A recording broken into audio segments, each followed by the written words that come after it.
so we can listen to more of him, right? That's some good worship. 1, the light in the darkness. Simple metaphor, powerful idea. Could be in the Bible, could be out of the Bible. We can all relate to this sense. Sometimes the darkness we deal with is done to us. People have made darkness happen. Sometimes it's just the circumstances of life that come in and overshadow everything that we've done to try to be light, but it just takes us over. Sometimes it's the darkness we drape over ourselves. We all have our darkness, and the fact that we are all here makes me assume we have all had our light as well. Sometimes that is the light of self-realization that helps lead us away from destructive behaviors. Sometimes it is the light of just circumstances shifting and opening to something new and renewing. Sometimes it is the light of relief and support of those that love us. And all of those things, I think there's something almost sacred about that when it happens to us. The light in the darkness feels holy, as though we say, that's the way it's supposed to be. That's almost like the prayer I was asking was answered. 2, I am the light in the darkness. Reminding you how we started that there's something special about when David read this, something special about that sentence. I am the light in the darkness. When Jesus says that, he's doing this thing it's not really technical in Greek. He's just adding the word I when you don't need it in Greek. And we could bold it, we could shout it, as I did with the kids up here, I am. I kind of like it Southern storytelling. And if my voice goes back into Southern, I've worked really hard not to sound like this, but back in the South, sometimes you'll hear a storyteller say something like, well, I says to myself, I says, and they just repeat it over, but somehow it gives like this texture to the story that I just love. It's unnecessary, it's kind of beautiful, and I think that's what Jesus is doing here, giving some texture or identity to this story. Because poets have all these ways of bringing and bending language to mean more than just the words mean on their own. And Jesus does that, and John does that a ton. John is a mystic poet throughout his stories in the Bible. He uses these stories and parallels and little phrases to mix up one idea of the flesh and blood man of Jesus and this other idea of the meaning of God that Jesus points to. He says things like, in the beginning was the Word, and the Word was God. That seems heavy. I don't know what it means, but it seems heavy. He says, the Father and I are one. You say, I don't understand that. He says, me, I am the light. I am the light in the darkness. 3, I am the light in the darkness. Throughout the gospel, John describes Jesus as a model of peace and forgiveness and compassion. He loved people by fighting for them, even when the people he fought for were too stuck or stubborn to understand. John keeps urging us, where other Gospels point out Jesus' stories and Jesus' teachings and Jesus' healings and miracles, John urges us over and over, whatever God is like, it's like this guy, this Jesus guy over here. Look at that and you're going to see God. And so when John quotes Jesus here, he knows that whatever darkness we find ourselves in, the light that'll bring us out is going to be peaceful. It might be something that requires forgiveness. It's definitely going to be compassionate and loving.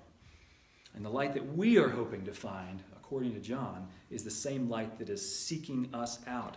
Not just a first century Middle Eastern homeless carpenter, but something about the depth of God shining in the darkness. 4, we're going to move from the first words of a passage, that was the I am the light in the darkness, to the very last ones. Seemingly a throwaway detail in this story, but Jesus is teaching this where? Do you remember? Treasury. That's right. And the treasury is a little room in the corner of the temple. The temple, we've talked about before, kind of has one special room just for one priest once a year, and then it has a bigger room for all the special priests that they can gather, and then it has a big courtyard for all the men, the priests and the men who, well, they're either rich or they follow rules really well. Either way, they're boring. But they get to be in there with the altar, and they get to do the sacrifices and the rituals and all that. But then there's a bigger courtyard that is for women and men who break the rules and are unclean. Sometimes foreign Jews. Sometimes just anyone who doesn't measure up. And in that courtyard, there's a little room called the treasury. Because, of course, they would let anyone put money in the treasury, but there's special spaces for all the men, right? So Jesus is teaching here in this outer court with the treasury, and that is precisely, he has a reason for this, because he's preaching to people who aren't allowed in. He's preaching to people who have reasons that their life might be filled with more darkness. Any of the folks who are crippled in the Bible, any of the folks who are blind in the Bible are not allowed in the holier place. And so Jesus is finding them and reaching out to them. See, the biggest complaint that the contemporaries of Jesus ever had was not his radical ideas about God, even though that was the formal charge that the high priests brought about him.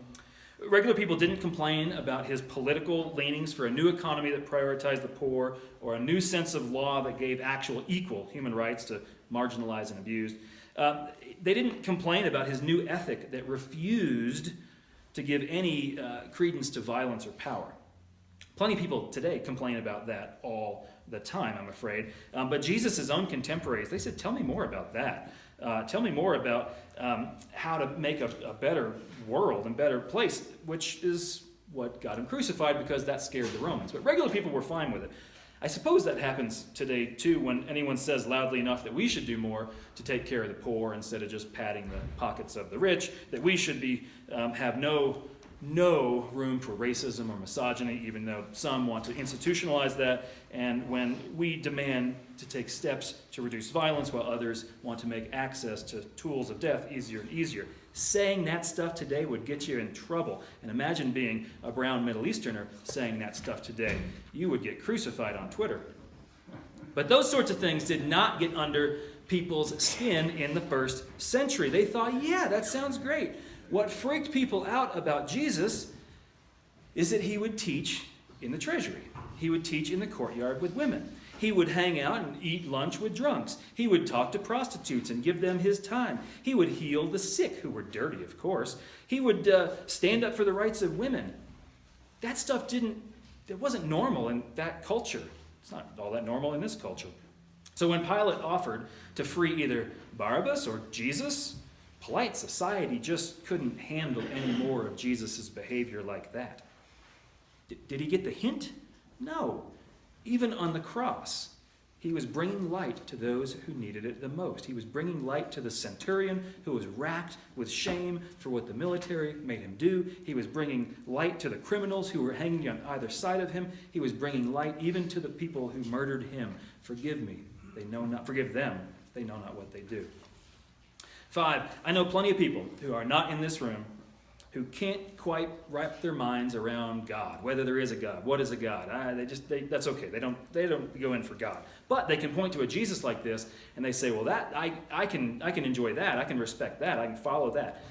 Some of them would never say, I would follow Jesus, because have you ever seen what a lot of Jesus followers do in the world today? It's not very pretty. So a lot of people I know, not in for God, maybe not in for following Jesus, but the things Jesus does, they are all about the value of bringing light in the darkness.